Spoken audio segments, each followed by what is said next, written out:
All of సడన్గా ఆయన గెలిచారు, ఎమ్మెల్యే అయ్యారు. ఏంటి అసలు ఈ ఎమ్మెల్యే అనే అంశం అన్నది ఈరోజు తెలుగుదేశం పార్టీకి ఇబ్బందికరంగా మారుతుంది అని? తెలుగుదేశం పార్టీకి నిజంగా కొలికిపూడి వ్యవహారం శిరోభారమే, తలనొప్పిగా వ్యవహారమే. చాలా సీరియస్గా ఒక పార్టీలో వాళ్ళే ఆయన మీద చర్య తీసుకోవాలని నిరసన ప్రదర్శనలు చేయడము, ఆయనేమో వాళ్ళకి హెచ్చరికలు జారీ చేయడము, తను సొంతంగా ఒక ప్రదర్శన పెట్టడం, ఇవన్నీ మామూలుగా చూడం మనం. కానీ మొన్న తెలుగుదేశం గెలిచిన ప్రత్యేక పరిస్థితుల్లో చాలామందికి సాంప్రదాయకంగా లేకపోతే తమతో ఎప్పటి నుంచో ఉన్నవాళ్ళు కాకుండా అనేక మంది కొత్త వాళ్ళకు టికెట్లు ఇచ్చారు. ఆ జాబితాలో కొంచెం మీడియాలో అది ఎక్కువగా పనిచేసి క్రియాశీల లేకపోతే సమరశీల ముద్రతో సీట్ తెచ్చుకున్న వాళ్ళలో ఈయన ఒకరు. తిరువూరు నిజానికి తెలుగుదేశానికి ఎప్పటి నుంచో కొంచెం ముఖ్యమైన కేంద్రమే, అక్కడ రకరకాల శక్తులు ఉన్నాయి. నేను నిజంగా అయితే నాకు కూడా మిత్రుడే. అంతకుముందు కూడా మీరు అన్నట్టు స్టూడియోలో పాదరక్ష ప్రయోగంతో సహా చాలా చేశారు. అప్పటి నుంచి కొంచెం ఆ దూకుడు ఎక్కువగా ఉంది. దూకుడు ఎప్పుడన్నా అవసరం అనుకోకుండా ఆవేశపడటం కాదు, అదొక లక్షణంగా దాన్ని పెంచుకోవడం అనేది ఏమాత్రం వాంఛనీయం కాదు. ఆయన్ను కూడా అనుమతిస్తూ వచ్చారు. ఇప్పుడు ఎలా ఉంటుందంటే నీవు నేర్పిన విజయ నీరజాక్ష అని అవతల వాళ్ళ మీద చేసినంత వరకు బాగానే ఉంటుంది. అది ఆ తర్వాత నీకు బెబ్బే నీ అబ్బకు బెబ్బే అన్నాడని అడ్వకేట్తో సామెత మనకు. అది యూటర్న్ చేసుకుంటే అది యూటర్న్ అవుతుంది. కాబట్టి నీకు తెలుసు కదా కథ. ఆ అడ్వకేటు సాక్షిని ఒకటి నువ్వేం చెప్పొద్దు, నువ్వేమన్నా బెబ్బే అని అన్నాడంట. ఎవరికి? ఆ క్లయింట్కు. వాడు బెబ్బే బెబ్బే అన్నాడు, కేసు గెలిచాడు. అడ్వకేట్ వెళ్ళి ఫీజు అడిగాడు, బెబ్బే అన్నాడు అంట వాడు. సో ఇప్పుడు ఒకసారి ఇది అలవాటు అయిన తర్వాత ఆయన వెళ్ళినప్పటి నుంచి అంటే కొంచెం తీవ్ర భాషలో మాట్లాడుతున్నాను. నేను కూడా చూశాను గెలిచిన రోజు కూడా. అంటే మేము మనమను మాటే అననేరు తాను అనదు అని, మనము అని కాకుండా నేను నిర్ణయించాను, నేను చేస్తాను, నేను చెప్పాను ఈ పద్ధతిలో. కొద్ది రోజుల్లోనే ఇల్లు ఏదో కూల్చేశారని అక్కడికి వెళ్ళి చేశారు. ఇప్పుడు వైసీపీ వాళ్ళు అంటే ఏదో అనుకుంటే తెలుగుదేశం వాళ్ళే ఎక్కువగా టార్గెట్ అవ్వటం నేను అంతకుముందు నుంచి వింటూ వచ్చాను. ఆ తర్వాత ఇంకా ఒకవైపునే వాళ్ళందరూ పేకాట ఆడడానికి అనుమతి అడిగితే నేను ఎందుకు ఇస్తానని పార్టీ వాళ్ళను ఇబ్బందిలో పెట్టే కార్యక్రమం. ఇంకా మొన్న చూస్తే రోడ్లు గుంతలు పూడ్చలేదని అక్కడ కూర్చోడు. ఇప్పుడు అది వరకు శ్రీధర్ రెడ్డి అటువంటివి చేసేవాడు. ఆయన ఏంటి టీడీపీలోకి వైసీపీ నుంచి తిరుగుబాటుదారుగా అవన్నీ చేశాడు. ఈయన కొత్తగా ఎమ్మెల్యే అయిన వ్యక్తి, ఇంకా ప్రభుత్వం కూడా స్థిరపడక ముందే రోడ్డు మీద అది వేసుకొని ఇవన్నీ చేస్తే కాబట్టి ఇబ్బందికరంగా మారింది. ఇది భరించలేని స్థాయిలో వాళ్ళు ప్రదర్శనలు కూడా చేశారు, మీడియాతో మాట్లాడారు. ఇంకో విచిత్రం ఇందులోకి మీడియా రావటం. అవును, అంటే ఏ మీడియాలో అయితే ఈయన చెప్పుతో కొట్టడం లాంటి ఘటన జరిగినా కానీ ఉపేక్షించి ఆయనకు ప్రోత్సాహం ఇచ్చారో ఆ మీడియా మీదే ధ్వజమెత్తి వాళ్ళ విలేకరిని హెచ్చరించి, వాళ్ళ అధిపతిని హెచ్చరించి, ఎవరెవరు రాజకీయాలు ఏమున్నాయో నాకు తెలియదు, అంతర్గతంగా వాళ్ళ సంబంధాలు ఏంటి, నేను ఎవరు రైట్ ఎవరు తప్పని నేను చెప్పడం లేదు. ఆ భాష కానీ ఆ పద్ధతి కానీ అసలు హెచ్చరికలతో ఎవరిని గెలవలేరండి. ఇది ప్రజాస్వామ్యం. ఇది నేను రైట్ అని అనుకోవచ్చు, మీరు రైట్ అనుకోవచ్చు. కాబట్టి ఐ థింక్ ఇట్ ఇస్ అపశృతి. ఇది ఆదిలోనే హంసపాదలాగా తయారైంది. ఇదంతా వైసీపీకి ఇస్తున్న అస్త్రాలు అనుకోవచ్చా సార్? ఎందుకంటే దీని మీద పెద్ద ఎత్తున ఎప్పుడు రాజకీయాల్లో అయినా జీవితంలో అయినా మనం చేసే తప్పులు మన ప్రత్యర్థులకు అస్త్రాలు, ఇంకా అదొక వేరే మాట లేదు. పైగా ఇక్కడ ప్రజల్లో నుంచి జనంలో నుంచి కూడా వస్తున్నప్పుడు ఇప్పుడు ఆయన వాదన ఏంటి, నేను మంచి కోసం నిలబడ్డాను కాబట్టి వీళ్ళందరూ నన్ను వ్యతిరేకిస్తున్నారు అని. అంటే ఏంటనమాట, తెలుగుదేశంలో కార్యకర్తలు, శ్రేణులు, నాయకులు ఎవరు ఇన్ని గెలిపించడానికి పనిచేశారో వాళ్ళందరూ చెడ్డోళ్ళని. ఎవరన్నా XYZ చెడ్డోడు అంటే వేరే విషయం. అది కూడా మీరు ఏం చేస్తారు, మీ పార్టీ నాయకత్వంతో, ముఖ్యమంత్రితో లేకపోతే ఇంకొకరితో మాట్లాడతారు. కాబట్టి అందరూ చెడ్డోళ్ళు నేనే అంటే అది ప్రజాస్వామ్యంలో అది కుదరదు. పైగా ఈయనున్న పరిస్థితుల్లో ఎంత ఒత్తిడి ఉంది కదండి, మనం చూసాం. ఆయనకు టికెట్ ఇవ్వడానికి కూడా చంద్రబాబు నాయుడు ఓ ప్రత్యేకమైన దృష్టి పెట్టడం జరిగింది తప్ప కుదరదు. చాలా ఇది యాంటీ క్లైమాక్స్. కొలికపూడి వ్యవహారం తెలుగుదేశంలో ఒక యాంటీ క్లైమాక్స్. ఆయన చాలాసార్లు చెప్పినట్టు IASలకు కోచింగ్ ఇచ్చి చాలా అవగాహన, చరిత్ర ఇవన్నీ తెలిసిన మనిషి కదా. మరి ప్రాథమికంగా ప్రజా సంబంధాలు, పార్టీ వ్యవహారాలు, ప్రజాప్రాతినిధ్యం ఎలా నిర్వహించాలన్న పాఠం ఆయన సరిగ్గా చూడలేదేమో అని నాకు అనిపిస్తుంది. ఇప్పటికైనా ఇప్పుడు ఒకటైతే చేశారు. ఇంకా నేను చూసాను మీ మిత్రుడు బాలకోట ప్రతిరోజు వస్తుంటారు కదా, ఇక వెంటనే చర్య తీసుకోవాల్సిందే, అది ఇది చాలా తీవ్రంగా అలాంటి వాళ్ళందరూ ఆగ్రహం వ్యక్తం చేశారు. వాళ్ళకి టైం వచ్చినట్టున్నది. ఇది ఇంకా చాలామందికి ఈ దూకుడు ముందు నుంచి ఇదిగా లేదు. ఇంకోటి కూడా బాలకోట చెప్పారు, ఆయన అమరావతి పరిరక్షణ సమితిలో లేడు, ఆయన ఆంధ్రప్రదేశ్ పరిరక్షణ సమితి వేరే పెట్టుకున్నారని. ఇవి దగ్గరగా చూసే వాళ్ళకి తప్ప మిగతా వాళ్ళకి అంతగా తెలీదు. ఏదైతేమే ఇది కోరి తెచ్చుకున్న సమస్య. ఇంకా అధిష్టానం చంద్రబాబు కూడా బహుశా హెచ్చరించినట్టున్నారు. అందుకని సేవ్ తిరువూరు పక్కన పెట్టి సేవ్ మై పొజిషన్ అనే పద్ధతిలో ఆ యాత్రని ఇప్పుడు రద్దు చేసుకున్నారు. రద్దు చేసుకొని క్రమశిక్షణ కలిగిన కార్యకర్తగా, ప్రజాప్రతినిధిగా మా అధ్యక్షుడు చెప్పాడు కాబట్టి పల్లా శ్రీనివాసరావు నేను రద్దు చేసుకున్నానన్నారు. క్రమశిక్షణ కొంచెం ఆలస్యంగా గుర్తు చేసుకున్నారని అనుకోవాల్సి వస్తుంది. ఇంకా మిగతావి ఏం జరుగుతాయి, ఎలా పరిష్కరిస్తారు, ఇంకోటి ఇదో గుణపాఠం కింద కూడా తీసుకోవాల్సి ఉంటుంది.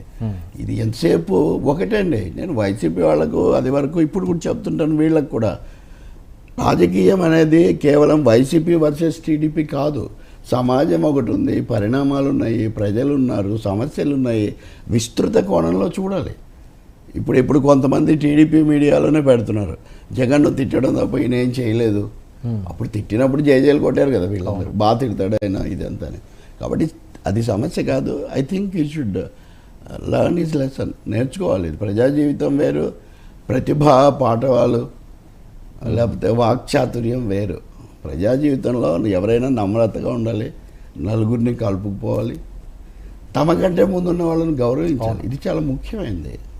99 టీవీలో మీరు చాలా రోజుల నుంచి ఉన్నారు, నేను ఇప్పుడు మాట్లాడుతున్నాను. ఐ షుడ్ కీప్ దట్ కదా. మీకు ఇక్కడ విషయాలు ఎక్కువగా తెలుసుంటే నాకు అది నేను కలిగి ఉండకపోతే అది గొప్ప అవకాశం కదండి. అంతే కదండి. ఆయనకు ఎమ్మెల్యే అయ్యాడు, ఎంతమందికి తప్పిపోయి అసలు బాధపడి తిరుగుబాటు చేసి ఇంత చేసిన సమయంలో ఆయన పైగా ఒకవేళ ఆయనకు అంత కోపం ఉంది అనుకుందాం, 3 నెలలు కూడా కాలేదు కదా. 3 నెలల్లోనే ఇవన్నీ చేసి వీరశైవుడిలాగా మారాల్సిన అవసరం ఉంది. It's wrong. డెఫినెట్గా తొందరపాటు, అసహనం ఒక విధంగా పదవి వల్ల వచ్చేటటువంటి పరిస్థితి అనుకోవాలి. చూద్దాం మరి. ఇంకోటి ఇది అది చూసాము. ఇంకొంతమంది చెప్తున్నట్టుగా అంతకుముందు మాజీ మంత్రి భార్య చూసాము. ఒక 4-5 ఇన్సిడెంట్స్ ఉన్నాయి. వీటిని అధిష్టానం సీరియస్గా తీసుకుంది, కానీ కొంతమంది తెలుగుదేశం సమర్థకులు మాత్రం కాదు, అవన్నీ అధికారుల వల్ల జరిగాయి, ఇది ఒక్కటే అయిన వల్ల జరిగిందని. ఇది కూడా సరికాదు. అధికారంలోకి వచ్చినప్పుడు నమ్రతగా ఉండాలి. చంద్రబాబు చూడండి, మిగతా విషయాలు ఎలా ఉన్నా way of dealing with people చాలా జాగ్రత్తగా ఉంటారు కదా. ఉదాహరణకు సార్, డిక్లరేషన్ ఇవ్వడానికి జగన్కు సమస్య ఏంటి? టీజీ వెంకటేష్ గారు అన్నారు ఇంకా సమస్య పరిష్కారం అయిపోయింది కదా. కానీ టీజీ వెంకటేష్ కామెంట్స్లో అంతకంటే ముఖ్యమైనది ఒకటి ఉంది. కల్తీ అనేది ప్రధాన సమస్య. కొవ్వు కలిసి ఉండొచ్చు, కలిసి ఉండకపోవచ్చు. కొవ్వు కలిసిందా లేదా అనే దాన్ని ఎందుకు పట్టుకున్నారు మీరు అని ఎందుకు టీజీ వెంకటేష్, ఆయన మాజీ దేవాదాయ శాఖ కూడా మంత్రిగా ఉన్నట్టున్నారు, కల్తీలో కొవ్వు ఉందా లేదా అనేది సమస్య కాదని టీజీ వెంకటేష్ ఎందుకు అన్నారని నాకు ఒక సందేహం. అంటే ఆయనకు కూడా ఏదైనా డౌట్ లేదా ఇది కుదరదేమో బయటికి అనే ఒక సందేహం ఉండి అన్నారా, ముందు జాగ్రత్త కోసం అన్నారు. ఇప్పుడు వాళ్ళ అబ్బాయి కూడా మంత్రి, అవును, భరత్. కాబట్టి టీజీ వెంకటేష్ యథాలాపంగా అన్నారని నేను అనుకోవట్లేదు. పైగా ఆయన బీజేపీలో ఉన్నారు, రాజ్యసభ సభ్యులు ఇది వరకు, ఇప్పుడు కాదులే, పెద్ద తలకాయ. కాబట్టి ఏదో అర్థంతోనే విషయం మాట్లాడారు. ఇంకా మూడోది, నాలాంటి వాళ్ళు టీటీడీ బోర్డులో ఉండడానికి అనర్హులు అన్నాడు. తాను ఎవరైతే పూర్తి సమయం పెడతారో వాళ్ళే అర్హులు. అంటే ఈ మాటల్లో ఇప్పుడు ఎవరిని మీరు నియమిస్తారో అన్నదానికి ఒక టీటీడీ చైర్మన్కి సంబంధించి టీజీ ఆయన అందకుండా తనపై వచ్చిన అభియోగాలు జగన్ ఎందుకు పోగొట్టుకోవటం లేదు, అన్య మతస్థులను ఎందుకు టీటీడీ చైర్మన్గా నియమించారని. అంటే ఇప్పుడున్న వాళ్ళకి కూడా హెచ్చరిక ఇది, ఎవరు పడితే వాళ్ళు పెట్టొద్దని అని. అంతే కదా, అంతే కదా, అదే ఆయన ఉద్దేశం. సార్, అభ్యంతరాల సమస్య వద్దు సార్. చంద్రబాబు నాయుడు సుధాకర్ బాబుని నియమించినప్పుడు కూడా సాక్షాత్ IYR కృష్ణారావు అభ్యంతరం పెట్టి నేను ఇంటర్వ్యూ చేశా. ఏంటి సార్ ఆయనేమి క్రిస్టియన్ కాదు అంటే, కాదు ఒక సువార్త మహాసభకి వెళ్ళాడు, సభకి వెళ్ళినందుకే అంటే నేను అడిగా, మాకిద్దరికి మధ్యలో చాలా వాగ్వివాదం కూడా జరిగింది. అంటే ఎవరైనా ఒక సువార్త సభకి వెళ్తే వారు టీటీడీ చైర్మన్గా నియమించబడ్డానికి అనర్హులు అవుతారా? మీ వాదన ఏంటి సార్ అని నేను కాసేపు వాదించుకున్నాం. కాదు ఇక్కడ కొన్ని మత కార్యక్రమాలు చేయాలి కాబట్టి ఇవన్నీ అంటే వాళ్ళ సమయానుకూలంగా రేట్లు హెచ్చించబడిన అన్నట్టు వాళ్ళ రాజకీయ కోణాన్ని బట్టి మాట్లాడుతుంటారు తప్ప ఇంకోటి కాదు.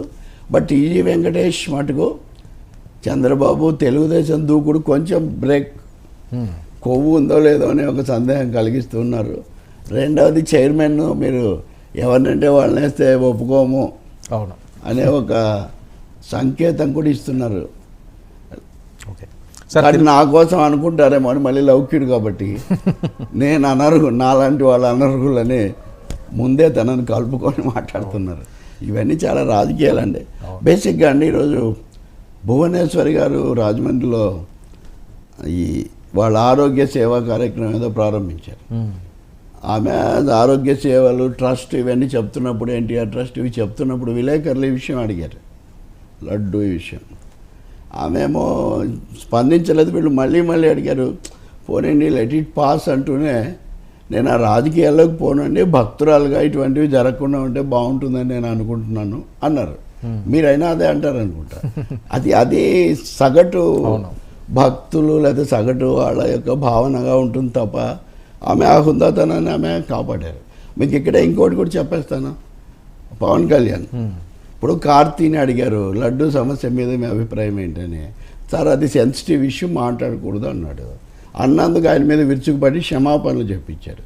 మరో తమిళ నటుడు చెయ్యని తప్పుకు క్షమాపణలు చెప్పించుకోవడం ఏం ఆనందం అని కామెంట్ చేశాడు. రజనీకాంత్ని కూడా అడిగారు ఇదే మాట. రజనీకాంత్ని కూడా what is your reaction on Tirupati laddu issue అని అడిగారు. నో కామెంట్స్ అన్నాడు రజనీకాంత్.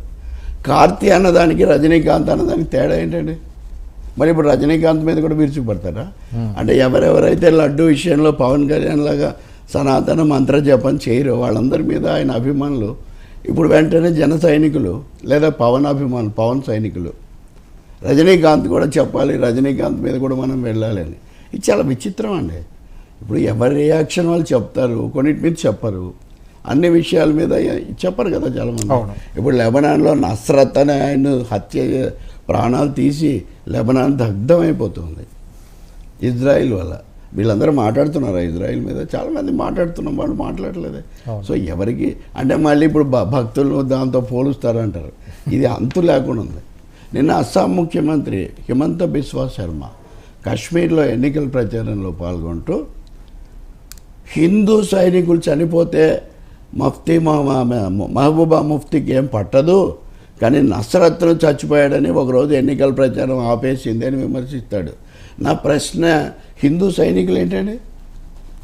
భారత సైనికులను, ఇండియన్ ఆర్మీని, జవాన్స్ను హిందూ సైనికులు ముస్లిం సైనికులని ఒక ముఖ్యమంత్రి అనొచ్చా?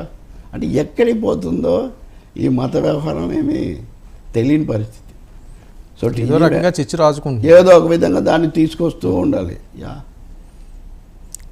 సార్ మరొక అంశం, ఈ సిట్టు పరిస్థితి ఏంటి? తిరుమలలో సిట్టు అధికారుల బృందం కల్తీ నెయ్యి ఈ వాడకంపై వీళ్ళు ఆరా తీస్తున్నారట, వరుసగా అవుతున్నారు. దీనివల్ల ఏదైనా కొలుపు వచ్చే అవకాశం ఉంటుందా?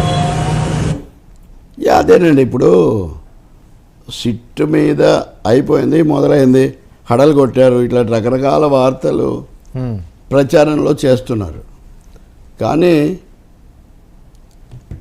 వాస్తవంగా అక్కడ ఏం ఆధారాలు ఉన్నాయి? కొత్తగా ఇప్పటికిప్పుడు ఏమొస్తుంది? కొంతమంది అయితే వీళ్ళే దొంగలని కూడా హెడ్డింగులు పెట్టారు. సిట్టు చేసింది ఏంటండి? ఒకటి, ఈవో శ్యామలరావు ముఖ్యమంత్రికి ఇచ్చిన నివేదికను క్షుణ్ణంగా పరిశీలించారు. రెండవది, శ్యామలరావుతో ఇప్పటికి రెండోసారి ఈరోజు ఇంటికి వెళ్ళి నివాసానికి వెళ్ళి సమావేశం అవుతున్నారు. మూడవది, ఆ సిట్ చైర్మన్ సర్వశ్రేష్ఠ త్రిపాఠిని అడిగినప్పుడు ఏఆర్ డైరీ వాళ్ళ దగ్గరికి కూడా వెళ్ళి ఎలా తయారయ్యాయి ఏంటో మేము చూస్తాము, ఈ గోడౌన్స్ అన్ని తనిఖీ చేస్తాము, ఇవన్నీ చెప్పారు. అంటే a long process is over due. చాలా ప్రాసెస్లో చేయాలి. పైగా ఇది ఆ రోజు జరిగిందా లేదా ప్రశ్న కూడా ఇక్కడ, అది వాడారు అన్నదే పెద్ద చర్చ. ఎందుకంటే వెనక్కు పంపించామన్నారు కదా, అంతకుముందు ఏ తేదీన వచ్చింది, మే చివరిలో ఇచ్చారు ఆర్డర్, అది మొన్న డెలివరీ అయింది. ఇవన్నీ ప్రశ్నలు ఉన్నాయి. కాబట్టి సిట్ ఏదో పొద్దునకంత అద్భుతాలు కలయ వెంకటనాయక అని కలయో వైష్ణవమాయో అన్నట్టుగా వైష్ణవమాయం చేసే పరిస్థితి ఏముండదు. సిట్ దర్యాప్తు అనేది నిదానంగా అంచెలంచెలుగా జరగాల్సి ఉంటుంది. అది మొదలుపెట్టారు వాళ్ళంతా. మా డ్యూ ప్రాసెస్. ఓకే, మళ్ళీ వాళ్ళ తయారీదారులను చర్చించటము, వాళ్ళ ఆచార్యులను ప్రశ్నించటము, ఆర్డర్లు మీకు మనం చూపించే కదా ప్రొక్యూర్మెంట్ లాంటివి చూడడం, అంతకు మించి ఏదో నాటకీయంగా చేసేదేముండదు. మన మీడియా కూడా కొంచెం అత్యుత్సాహం కొంచెం బ్రేక్ వేసుకుంటే మంచిది. ఎందుకంటే కొలుకు వచ్చే అవకాశం ఉంటుందండి దీని ఒక స్పష్టమైన రిపోర్ట్? తప్పకుండా కొన్ని వారాలు పడుతుంది, కొన్ని వారాలు అయితే పడుతుంది. ఇంకోటి సుప్రీంకోర్టు కూడా విచారిస్తుంది. నేను జస్ట్ ఫాలో అవుతున్నాను, ఇవి కూడా నడుస్తున్నాయి. అదిగా ఇప్పుడు బ్రేకింగ్స్ కూడా వస్తున్నాయండి. భక్తులు ఫిర్యాదు చేశారన్న సిద్ధార్థ లూథ్రా వాదిస్తున్నారట ఏపీ ప్రభుత్వం తరపున. దాని మీద చర్చ జరుగుతుంది. మే టెల్ యూ. టీటీడీ లడ్డూపై సుప్రీంలో విచారణ, రాష్ట్ర ప్రభుత్వం తరపున సిద్ధార్థ లూథ్రా వాదనలు. తయారైన లడ్డూలను టెస్టింగ్కు పంపారా? ధర్మాసనం అడిగిన ప్రశ్న. లడ్డూలో కల్తీ జరిగిందని నిర్ధారించారు. I will tell you point by point. మొట్టమొదటిగా జస్టిస్ గవాయ్ ఒక చమత్కారం వేశాడు. మళ్ళీ పవన్ కళ్యాణ్ కోపం వస్తుందో నాకు తెలీదు. When the hearing got scheduled for 1 PM, Justice Gawai joked, hopefully we should not have to eat laddus at lunch అని. లంచ్ టైంలో మనం లడ్డూలు తినే పరిస్థితి రాదు అని అనుకుంటున్నానే జస్టిస్ గవాయ్ అన్నాడు. ఇప్పుడు ఆయన మీద కూడా ఎవరైనా రెచ్చిపోతే మనం ఏమీ చేయలేము. ఎందుకంటే భారతీయులు హాస్యము, ఈవెన్ పురాణాల్లో కూడా అనేక హాస్య కథలు ఇవన్నీ కూడా ఉంటాయి. తర్వాత సుబ్రహ్మణ్య స్వామి తరఫున రాజశేఖరరావు ఆయన కదా కేసేసింది మొదట. అతను మాట్లాడాడు, ఇది చాలా తీవ్రమైన ఆందోళన కలిగించే విషయము. ప్రెస్లో మీడియాలో ప్రకటన ఇచ్చారు, ఏమని అంటే కల్తీ కలిపేశారు అని. దీంతో భక్తులందరికీ కూడా ఆందోళన కలిగింది. నిజానికి నెయ్యి అసలు వాడలేదని తర్వాత చెప్పారు. మరి అటువంటప్పుడు రాష్ట్ర ప్రభుత్వం దీంట్లో జోక్యం చేసుకోవాలా వద్దా? And material in public domain displays that the ghee was not used and return from Tirumala. ఆ నెయ్యి వాడలేదు, వెనక్కి ఇచ్చామని మెటీరియల్ కనిపిస్తుంది. అలాంటప్పుడు ఏం చేయాలి? Did they have credible basis to make that? Then what is the process the TTD adopts? So if there is a question mark on the deities prasadam, then it has to be examined. Now with the statement made, can they have a free and fair inquiry? మీరు ముందే ప్రకటన ఇచ్చేసిన తర్వాత కల్తీ అయిపోయింది చేసేసారని మీరు నిష్పాక్షికంగా విచారణ జరిపిస్తారా? ఒక ప్రభుత్వం విచారణ అంటే మీరు అడిగిందే. మీరు ముందే ప్రిజుడిషియల్గా ఒక నిర్ణయానికి వచ్చి ప్రకటించారు, భక్తులను కలతకు గురి చేశారు. ఇప్పుడు మీరు నిష్పాక్షికంగా విచారణ ఎలా జరిపిస్తారు? నేను భక్తుడిని అని కూడా చెప్పాడు ఆయన మొదటే. ఎవరు? రాజశేఖరరావు. సుబ్రహ్మణ్య స్వామి తరఫున వాదించే అతను, నేను భక్తుడినేనండి, భక్తుడిగానే ఈ ఆందోళన చెందుతూ ఉన్నాను అని చెప్పి ఆయన చెప్పాడు. తర్వాత ప్రభుత్వ న్యాయవాది కూడా, ప్రభుత్వం తరఫున న్యాయవాది క్వశ్చన్ మార్క్ అన్నాడండి. దేవుడి ప్రసాదం మీద క్వశ్చన్ మార్క్ పెట్టడం బాగాలేదండి, మీరు విచారణ చేసి ఉండాలి కదా ముందే ప్రకటించే బదులు అని చెప్పి ఈ ప్రకటన మీద మీరు క్షుణ్ణంగా దర్యాప్తు జరపాలి అన్నాడు. సో అడ్వకేట్ రోహ్తగి, ముకుల్ రోహ్తగి మీకు తెలుసు కదా, అవును, ఆయన ప్రభుత్వం తరఫున వాదిస్తున్నాడు. ఈ పిటిషన్లకు విచారణ అర్హత లేదన్నాడు. ఏది? ప్రభుత్వం మీద దాడి చేయడానికి తప్ప ఈ పిటిషన్దారులకు ఈ కేసుతో సంబంధం లేదు అని these petitions are not bona fide but only to attack the present government. Dr. Swami show clearly, I have appointed SIT, said Rohatagi, appearing for Andhra Pradesh state government. So ఆయన ఏమన్నాడంటే, అసలు సుబ్రహ్మణ్య స్వామి రాజకీయ ఉద్దేశంతో కేసు వేసాడు మా ప్రభుత్వం మీద దాడి చేయడానికే, కాబట్టి దీనికి విచారణ అర్హత లేదన్నాడు. సో కేసు మెరిట్స్ డిమెరిట్స్ వేరు కదా. బహుశా సుప్రీంకోర్టు ఇంకా విచారణ సాగుతున్న కొద్దీ ఇతర అంశాలు బయటికి వస్తాయనుకుంటాను. బట్ రెండు వైపులా బలమైన వాదనలు అయితే ఉన్నాయి. యా సార్, ఒక పక్క సుప్రీంకోర్టు, బహుశా మన చర్చ మన ఇదైపోయే లోపల రావచ్చు. అంటే క్లారిటీ వస్తుందా? అంటే ఏది తీసుకోవాలా లేదా? ఇనిషియల్గా నోటీసులు ఇవ్వడము, అది అసలు తీసుకోవాలా లేదా అట్లా తీసుకున్నారు కదా, తీసుకున్నారు, విచారణ మొదలు పెట్టారు కదా. ఓకే, అందుకని ఇది త్వరితగతిన తెలుస్తారు సార్, ఎందుకంటే కోర్టు కేసులు ఎప్పటికి వస్తాయో తెలియదు, ఎంతకాలం నడుస్తాయో తేలదు. అంటే ఒకటి కదా, ఉద్రిక్తతలు తగ్గించడానికి ఇష్టం వచ్చినట్టు మాట్లాడకుండా ఉండటానికి, హడావుడిగా ఏకపక్షంగా వెళ్ళకూడదని, అలాగే ప్రత్యర్థులు కూడా ఇలా ఉండకూడదని, ఇలా కొన్ని అందరికీ ఎవరెవరి కట్టుదిట్టాలు, కొన్ని ఆదేశాలు జారీ చేస్తారు, మధ్యంతర ఆదేశాలు. తర్వాత అందరికీ నోటీస్ ఇస్తారు, ఎవరికి ఈవోతో అంటే ఎవరెవరికి ఇస్తారో కానీ ఇచ్చి పూర్తి వివరాలు మాకు సమర్పించండి అంటారు. దానివల్ల ఏమవుతుందంటే అనవసరంగా ప్రజలను కలత పెట్టే ఉద్రేక పెట్టే పరిస్థితి పోతుంది. కొంత విరామం, కొంత పరిశీలించడానికి సమయం లభిస్తుంది. That's what I feel. Okay, yeah. కొట్టేయడం అంటే అది జరిగి ఉండదు, అట్లా జరగదు. ఎందుకంటే కొట్టేయడమే వాళ్ళ ఉద్దేశం అయితే దాన్ని తీసుకోరు. ఇప్పుడు ఇంత తెలిసే తీసుకున్నారు కదా ఈ సీరియస్ ఇష్యూ అని. పైగా భక్తులు నేను కూడా ఆయన చెప్తున్నాడు కదా, కాబట్టి ఈ భక్తులు కానీ వాళ్ళు ఎవరు వీళ్ళల్లో. సార్ ఇందులో ఏమన్నా సుబ్బారెడ్డి గారిది అన్నది అది వైసీపీ నుంచి ఇలా ఉండాలా? Subbareddy as a former chairman, మాజీ చైర్మన్గా పెట్టాడు. ఓకే, ఇంకోటి కూడా అడిగాడు, సుప్రీంకోర్టు ఇంకోటి అడిగింది. అసలు హడావుడి ఏముంది, ఎందుకు మీరు మీడియాకి అంత తొందరగా హడావుడి వెళ్ళారని. సో అది కూడా అయింది. ఏమన్నారంటే supreme court asked the Andhra Pradesh government to keep gods away from politics. Okay, దేవుళ్లను రాజకీయాల నుంచి దూరంగా పెట్టండి అన్నాడు. ఇంకోటి the apex court asked was the ghee was which not found in conformity used for prasadam. The state government అంటే అది వాడారా పక్కన పెట్టారంటే మేము పరిశోధిస్తున్నామని చెప్పింది ప్రభుత్వం. అంటే వాడామని చెప్పలా, మేము ఇంకా దర్యాప్తు చేస్తున్నామని చెప్పింది. మరి అటువంటిప్పుడు ఎందుకు మీరు మీడియా చెప్పకపోతే మరి మీడియాలో కొవ్వు కలిసింది అదే కోర్టు అదే అడిగింది. అప్పుడు కోర్టు మరి అటువంటిప్పుడు ఎందుకు మీరు వెళ్ళారు అని అడిగింది కోర్టు. ఇంకోటి ఏమో the supreme court then asked what was the need to go to press immediately as you need to respect religious sentiments. మతపరమైన భావాలు దృష్టిలో పెట్టుకొని మీరు సంయమనం పాటించకుండా ఎందుకు హడావుడిగా మీడియాకు వెళ్ళారు అని ప్రభుత్వ న్యాయవాదిని అడిగింది. The told the Andhra Pradesh government counsel that the lab reports indicate that the ghee was rejected ghee. ఆ నెయ్యిని తిరస్కరించారని ఇప్పుడు ల్యాబ్ రిపోర్ట్స్ చెప్తున్నాయి. మరి అటువంటి అప్పుడు మీరు ఎందుకు వెళ్ళారు, సిట్ ఎందుకు వేశారని కూడా అడిగింది. మీరు ఎందుకు మీడియాకి వెళ్ళారు, ఎందుకు సిట్ వేశారని కూడా అడిగింది. ఒక విధంగా ఇది ప్రభుత్వానికి కొంచెం ప్రశ్నార్థకమైన, ఇప్పుడు నేను అదే కదా చెప్తున్నాను, సార్ ప్రతికూలమైన విషయమే.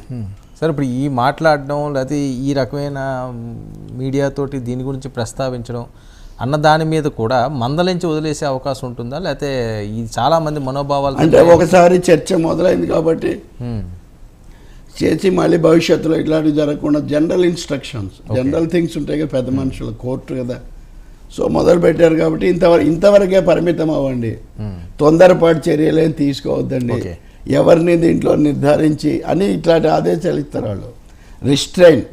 కోర్ట్ రిస్ట్రైన్ నిగ్రహం పాటించండి అని ఇటువంటివి చెప్తుంది. కానీ నేను మీకు చెప్పినవి చూడండి ఎంత సీరియస్ అయినవి. మన మీడియాలో ఈ పద్ధతులు వస్తాయేమో కూడా మీరు చూడండి.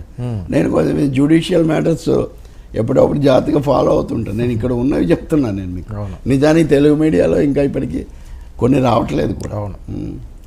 కోర్టు వేసిన ప్రశ్నలు మనం ఇన్ని రోజుల నుంచి చర్చిస్తున్నవే. తప్పు జరిగితే చర్యలు తీసుకోండి, కానీ ఎందుకు హడావుడి పడ్డారు, ఎందుకు ఇన్ని కోట్ల మంది భక్తులు బాధపడే కలతపడే పరిస్థితి సృష్టించారు. భక్తులు గొప్పవాళ్ళు కాబట్టి రోజుకు 3 లక్షల లడ్లు ఎప్పటి మాదిరే తీసుకున్నారు. మీరు ఇవన్నీ చెప్తున్నా వాళ్ళు ఏమీ కలత చెందలేదు. రాజకీయాలే, మా దేవుడే సింగిల్ పాయింట్లు వెళ్ళిపోయారు. సో అది సార్ పవన్ కళ్యాణ్ గారు తిరుమల పర్యటన, ఆయన కూడా ఎందుకు డిక్లరేషన్ ఇవ్వకూడదు, ఇవ్వాలి, ఆయన ఏదో తీసుకున్నారు మతం, రష్యాలో ఇలా చేశారు అలా చేశారు, ఆవిడ రష్యా చేసుకున్నారు, ఇది వైసీపీ వాళ్ళు డిమాండ్. సార్ వైసీపీ వాళ్ళు అవ్వ కావాలి బువ్వ కావాలంటే కుదరదండి. వాళ్ళు జగన్ విషయంలో ఏం వాదన చేశారు, అక్కర్లేదనే కదా. ఇంకా పవన్ కళ్యాణ్ ఎందుకు అడుగుతారు, అసలు అడగడానికి మీకు అవకాశం ఎక్కడుంది? నాకుంది, అవును, నాలాంటి వాళ్ళకు ఉంది, లేదా లౌకికవాదులకు ఉంది. వైసీపీ వాళ్ళు కూడా మళ్ళీ ఆయన వీళ్ళని పెళ్లి చేసుకున్నాడు, ఇవన్నీ వాదనలు ఇవన్నీ కూడా సరైనవి కాదు.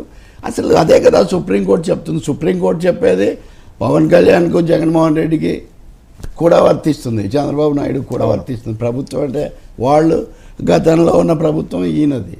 కాబట్టి వైసీపీ వాళ్ళు ఆ సవాళ్ళు విసరడంలో ఏం అర్థం లేదు. నేను నిన్న చూసా పేర్ని నాని అవన్నీ మాట్లాడుతున్నాడు. కానీ మీరు జగన్ విషయంలోనేమో అట్లీస్ట్ జగన్ ఈజ్ మోర్ చర్చికి వెళ్ళడం ఇవన్నీ అందరికీ తెలుసు.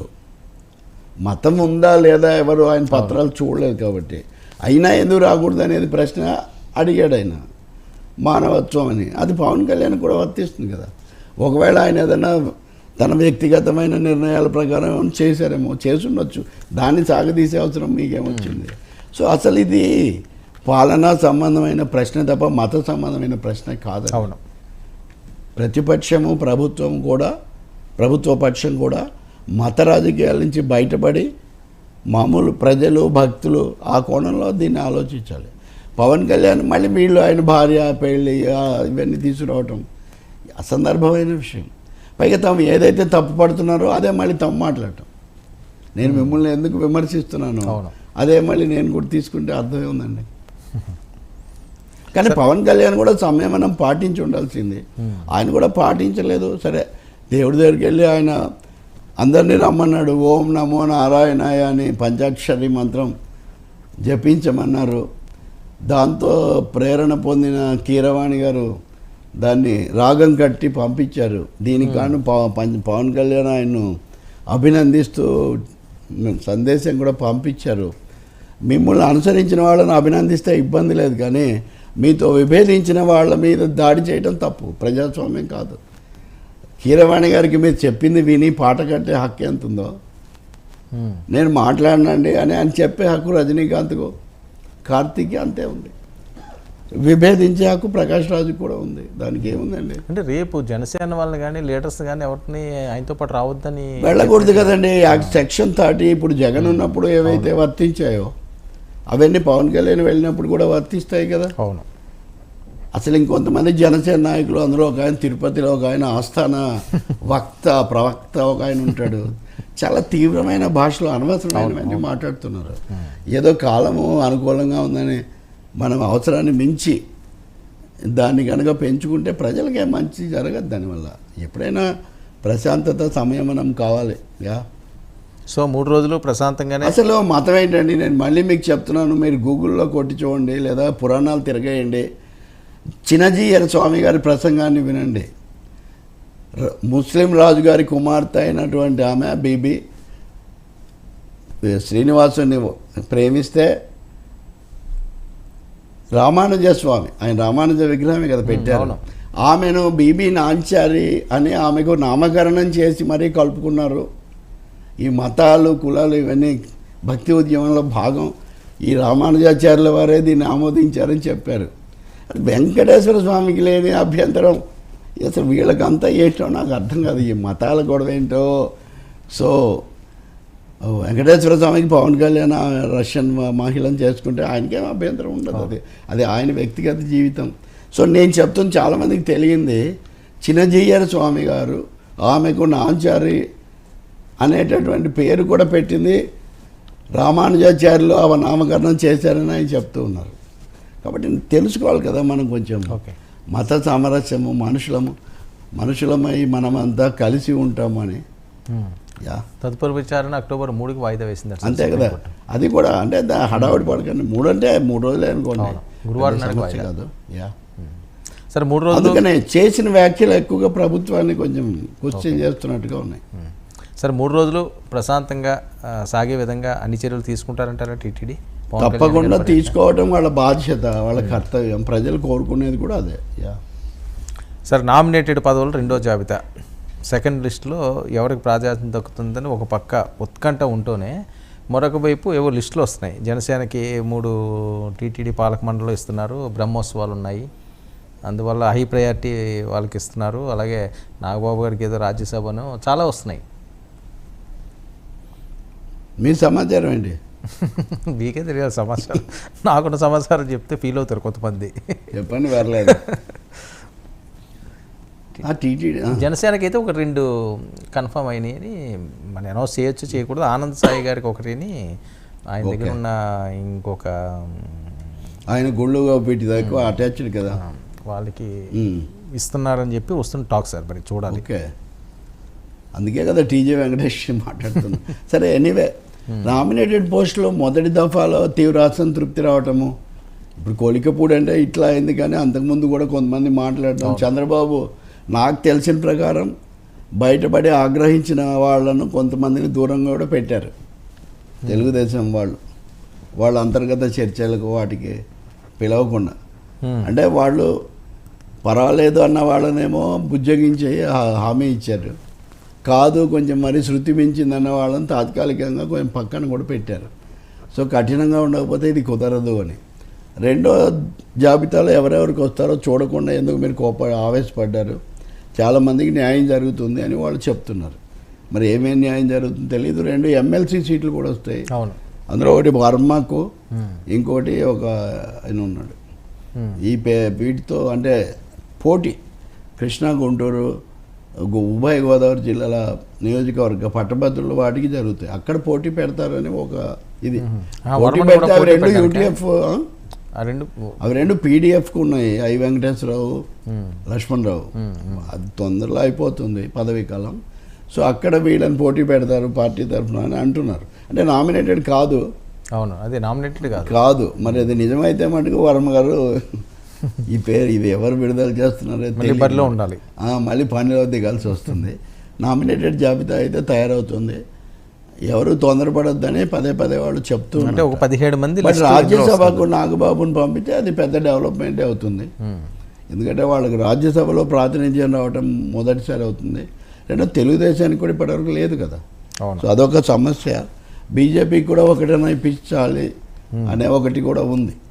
అది ఎలా జరుగుతుందో ఇప్పుడు ఇంకా చూడాలి. కీలకమైంది ఇది. ఎందుకంటే 2 మోపిదేవి వెంకటరమణ, బీద మస్తాన్లో సీట్లు ఖాళీ ఉన్నాయి. వాళ్ళకి ఇంట్రెస్ట్ లేదు కదా రాజ్యసభ మీద. ఈ తతంగం అంతా జరగబోతుంది. సో జనసేనకి సెకండ్ లిస్ట్లో ప్రయారిటీ ఉండే అవకాశం ఉంటుందంట సార్? ప్రయారిటీతో పాటు సంఖ్య కూడా లాస్ట్ టైం చెప్పాను నేను. 10లో 5, 6, 3, 1 నుంచి 20లో 3 వచ్చాయి. మరి ఈక్వేషన్ ఏమైనా మార్చారా, ప్రపోర్షన్ ఏమైనా మార్చారా, లేదా కనీసం మోస్ట్ ఇంపార్టెంట్ ఇస్తారా? ఇంకా చాలా మంది ఉన్నారు సార్. ఉమా ఉన్నారు, నెక్స్ట్ వీళ్ళు ఉన్నారు. తెలుగుదేశం వాళ్ళు చాలా మంది ఉన్నారు. సూపర్ సీనియర్లు చాలా మంది ఉన్నారు. ఇదిగో రాముకి యనమల పేరు ఒకటి రాజ్యసభకని. But I don't think super సీనియర్స్ని కొంతవరకు. రాజ్యసభ ఎన్ని వస్తాయి సార్ ఎవరికి? వీళ్ళకి ఇంకా అన్ని వీళ్ళకే కదా ఖాళీ. అంటే వాళ్ళ టైం ఉంది కదా, 2 ఏళ్ళకి ఒకసారి రావాలి. ఇవి మిగిలిన కాలానికి వస్తాయి ఇవి. ఓకే. సో నాగబాబు గారికి ఇస్తే ఒక మంచి డెవలప్మెంట్ అంటారా జనసేనకి? జనసేనకి అది కీలకమైన డెవలప్మెంట్ అవుతుంది కదా తప్పకుండా. అంటే జనసేనలో కూడా అసంతృప్తి ఉంది. ఇప్పుడు మొన్న 3కి ఇచ్చారని మీరు సంతోషపడుతుండొచ్చు. మొన్న వచ్చిన వాళ్ళకి ఇచ్చారు, ఎప్పటి నుంచో ఉన్న వాళ్ళకి మాకు ఇవ్వలేదు అనేవాళ్ళు కూడా కొంతమంది ఉన్నారు. ఓకే. సో ఇవన్నీ బ్యాలెన్స్ చేయాలి. బీజేపీ ఏమో అసలు మన గొడవ ఎక్కడికి పోయింది, ఎంతసేపు టీడీపీ ఇది అయిపోయింది అని. అంటే అసలు బీజేపీ అధిష్టానం కూడా హడావుడి పడుతుంది. చంద్రబాబు ఇవన్నీ మాట్లాడుతుంటే మనం ఏం చేయాలి, మన అజెండా కాస్త చంద్రబాబు, పవన్ కళ్యాణ్ ఎగరేసుకుపోతున్నారు. ఈరోజు అండి మీకు నిజంగా టైం లేదు కానీ నేషనల్ మీడియా అంతా దీని మీదే అండి. Okay. BJP alert on hijacking of it's idea agenda by TDP Janasena అని వాళ్ళు చాలా హడావుడి పడుతున్నారు. ఇంకొన్ని ఇంగ్లీష్ పత్రికలు అయితే ఇదొక ఎలక్షన్ రాజకీయ అజెండాగా మారిపోయిందని కూడా సూటిగా వాళ్ళు మాట్లాడుతున్నారు. బహుశా సుప్రీంకోర్టు జోక్యం ఈ కామెంట్స్ కొంచెం దీన్ని సర్దుబాటు చేయొచ్చు, సర్దుమణిగేట్ చేయొచ్చు అనుకుంటున్నాం. సో ఏదైనా పెద్ద టాస్కే ఒక 3 కూర్పు చేయాలి అంటే. ఆ టాస్క్ అంటే పెద్ద పార్టీ అనుకోండి, చంద్రబాబుకు అథారిటీ ఉంది కానీ ఆయన పరాధీనంగా ఉన్నారు. అది అంత కంఫర్టబుల్గా లేదు తెలుగుదేశం పార్టీ. ఇప్పుడు కొలికపూడి ఇట్లాంటి వాళ్ళకి 5-6 మంది ఉదాహరణకు. ఇంకోటి ఏమో ఆల్రెడీ స్టోరీస్ ఒక పెద్ద బ్యాచ్ని తయారు చేస్తున్నారు. ఇట్లా పెద్ద స్టోరీసే అనుకోండి.